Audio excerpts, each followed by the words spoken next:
जंगल में रक्षाबंधन का त्योहार आने वाला था। उस कारण सभी पक्षी बहुत खुश थे। कुकू, आज मैं और मेरी मम्मा मेरे मामा जी के यहाँ जा रहे हैं दूसरे जंगल, और वहाँ मेरी मम्मा मेरे मामा जी को राखी बांधेगी और मेरे मामा जी मेरी मम्मा को अच्छे अच्छे गिफ्ट देंगे। फिर तो आपको बहुत मजा आएगा। परंतु तुम्हारा तो कोई मामा है ही नहीं, आप कहाँ जाओगे? ऐसा कहते हुए जग्गू कौवा वहाँ से चला जाता है और फिर छोटा चिड़िया का बच्चा भी अपने घर चला जाता है। मम्मा, रक्षाबंधन का त्योहार क्या होता है? बेटा, रक्षाबंधन के त्योहार पर बहनें अपने भाइयों को राखी बांधती हैं। मम्मा, क्या आपका कोई भी नहीं है? आपका कोई भाई नहीं है? मेरे पास मेरा बेटा जो है, मेरे लिए मेरा बेटा ही सब कुछ है। आज आप नदी से जल्दी क्यों आ गए? मम्मा, मैं जग्गू से खेल रहा था कि जग्गू ने बताया कि वो अपनी मम्मा के साथ अपने मामा जी के यहाँ जा रहे हैं रक्षाबंधन का त्योहार मनाने के लिए।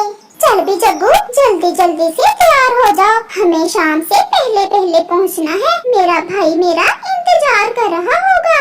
और मेरे लिए भी अपनी माँ के जंगल से लड्डू लाना ना भूलना। ले आऊंगी लड्डू भी। तुम्हें तो हर समय लड्डू खाने की ही चिंता रहती है। मम्मा, जाते जाते कुकू से मिलकर जाएंगे। मम्मा, जब मैंने बताया कि मैं मम्मा के साथ रक्षाबंधन मनाने जा रहा हूँ तो वो बहुत दुखी हो गया था। फिर गौरी कवि और उसका बेटा वहाँ से उड़ते हैं। वो जाते जाते चिड़िया के पास रुकते हैं। चिड़िया, अफसोस, तुम्हारा तो कोई भाई है नहीं। अगर होता तो तुम भी आज रक्षाबंधन मनाने जाती। मेरा बेटा ही मेरा सब कुछ है। मैं अपने बेटे के साथ ही सभी त्योहार मनाती हूँ।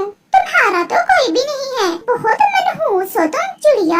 मैं तो कहती हूँ नदी में डूब कर मर जाओ। ना तुम्हारा पति, ना तुम्हारा भाई, ना तुम्हारा बाप, ना तुम्हारी माँ। एक इस बेटे के सहारे कैसे जियोगी? गौरी बहन, मैं अपनी जिंदगी में बहुत खुश हूँ और आप हर समय ऐसी बातें करके मुझे दुखी न किया करें। फिर गौरी कवि चिड़िया से ऐसी जलीकटी करने के बाद वहाँ से चली जाती है। तोते यार, चिड़िया का कोई भाई नहीं है, क्यों ना इस बार हम चिड़िया के साथ रक्षाबंधन का त्योहार मनाएं। और चिड़िया मुझे भाई तो समझती ही है। यार, चिड़िया आपको अपने भाई की तरह ही प्यार करती है, इसलिए आपको भी चाहिए कि अपनी चिड़िया बहन के लिए कोई अच्छा सा गिफ्ट खरीदो। मेरे पास इतने पैसे तो हैं कि मैं चिड़िया के लिए चांदी के कंगन ले सकूं। और राखी मैं ले आऊंगा। ऐसा सोचकर कबूतर और तोता शहर के बाजार को जाते हैं। भाई जी, मुझे अच्छे वाले खालिस चांदी के कंगन तो दे दे। ये कंगन बहुत अच्छे हैं, चांदी के जरूर हैं, परंतु सोने के कंगन से ज्यादा सुंदर दिखते हैं। तोता भी राखी खरीद लेता है और फिर वो दोनों वापस आ जाते हैं। हम कल चिड़िया बहन को सरप्राइज देंगे। चिड़िया ये सब देख बहुत खुश होगी। जंगल में रात भी हो जाती है। मम्मा, मुझे बताए ना आपके भाई कहाँ गए? मुझे जग्गू ने बताया कि मेरे भी मामा जी होते थे। कुकू बेटा, तो सुनो, ये तब की बात है जब मैं बहुत छोटी थी। मैं और मेरा भाई अपने घर से निकले, हम नदी पर पानी पीने जा रहे थे। मैंने पानी पी लिया था और जब मेरा भाई पानी पीने लगा तो उस जालिम शिकारी ने तीर मारकर मेरे भाई को मार दिया। मैं बहुत रोई, परंतु मेरा भाई खून में लथपथ कुछ भी न कर सका और वो शिकारी मेरे भाई को उठाकर अपने साथ ले गया। मम्मा, आप तो रोने लगे।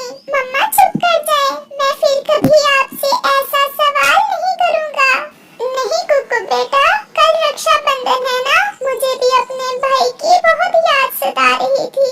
ऐसे वो माँ बेटा सो जाते हैं। दूसरे रोज रक्षाबंधन का त्योहार था। गौरी कवि अपने भाई को राखी बांधती है। ये राखी मैं अपने भाई के लिए सबसे महंगी दुकान से खरीद कर लाई थी। सदा खुश रहे मेरा भाई, जुग जुग जिए। और मेरी बहन भी।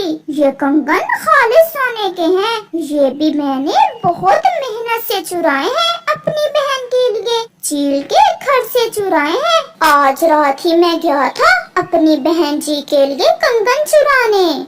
देख लो जग्गू, कैसे आपके मामा जी ने अपनी बहन के लिए इतनी बड़ी चोरी की। कैसे प्यार करते हैं आपके मामा जी मुझसे। मम्मा मम्मा, मैं भी कुछ दिन मामा जी के पास रहकर चोरियां करना सीख लूंगा। अभी तुम छोटे हो और ये काम तो तुम्हें तुम्हारे पापा भी अच्छे से सिखा देंगे। और मम्मा, पापा के लड्डू। गोरी बहन, लड्डू तो मैं नहीं ला सका। तुम्हें तो पता है पैसे तो मेरे पास होते नहीं, माल ही चुराना होता है, इसलिए लड्डू किसी से भी ना चुरा सका। ये कंगन ही बहुत है भाई, लड्डू मैं अगली बार ले जाऊंगी। तुम्हारे जीजा जी को बहुत पसंद है माँ जी के जंगल के लड्डू। चल भी जग्गू, जाकर देखें वो छोटी चिड़िया कैसे मना रही है रक्षाबंधन। मम्मा मम्मा, वो तो अपने बेटे कुकू को ही राखी बांधेंगी, और कैसे मनाएंगी। ऐसे गोरी कभी वापस अपने जंगल के लिए उड़ती है। कुकू और उसकी मम्मा उदास होकर नदी पर बैठे हुए थे कि वहाँ कबूतर और तोता आ जाते हैं। चिड़िया बहन, आप यहाँ बैठी हैं, मैं आपको घर से देख कर आया हूँ। परंतु चिड़िया खामोश थी और वो रो रही थी। चिड़िया बहन, आप रो क्यों रही हैं? अंकल, आज रक्षाबंधन है और मम्मा का कोई भाई नहीं है, बस इसीलिए मम्मा रात से रो रही हैं। रानो बहन, आप मुझे कबूतर भैया भी कहती हैं और फिर भी ऐसा कहती हैं कि आपका कोई भाई नहीं है। हमारा खून का कोई रिश्ता नहीं है, परंतु जो रिश्ता हमारा आपके साथ है वो खून के रिश्तों से भी कीमती और मजबूत है। ये ले राखी और बांधे अपने भाइयों के। मैं हूँ आपका कबूतर भाई और मैं मिट्ठू भाई। ये सब देख चिड़िया बहुत हैरान थी।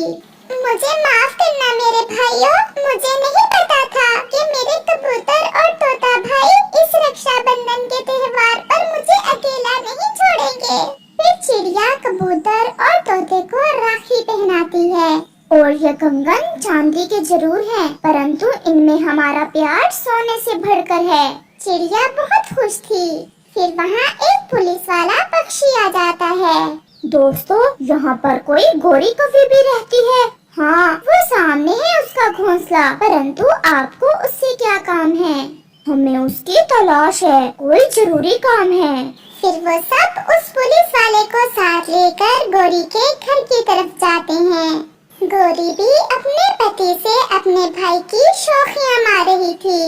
चेक कर लो, खालिस सोने के कंगन है, मेरे भाई ने मुझे दिए हैं। ऐसा तोहफा किसी के भाई ने नहीं दिया होगा अपनी बहन को, और वो भी चोरी के कंगन। मैं बताता हूँ तुम्हें। ऐसा कहते हुए वो पुलिस वाला पक्षी गोरी को हथकड़ी लगा देता है। मम्मा, मुझे छोड़ो, मेरा क्या दोष है? तुम्हें सब पता है, ये कंगन तुम्हारे भाई ने कहाँ से चुराए हैं। चिड़िया, कबूतर और तोता ये देखकर गोरी से कहते हैं, गोरी बहन देखा, मेरा कोई भाई नहीं था, भगवान ने मुझे दो भाई दिए हैं और तुम्हारे भाई ने तुम्हें चोरी के कंगन देकर तुम्हें बड़ी मुसीबत में डाल दिया। चलो अब तो जेल जाकर ही बात करेंगे। ऐसे वो पुलिस वाला गोरी को साथ ले जाता है। पापा, वो तो अच्छा हुआ मम्मा लड्डू नहीं लाई। मामा जी मम्मा को चोरी के लड्डू भी देने वाले थे। ये सुनकर चिड़िया, कबूतर और तोता हंसने लग जाते हैं। जग्गू, मेरे भी आपसे 2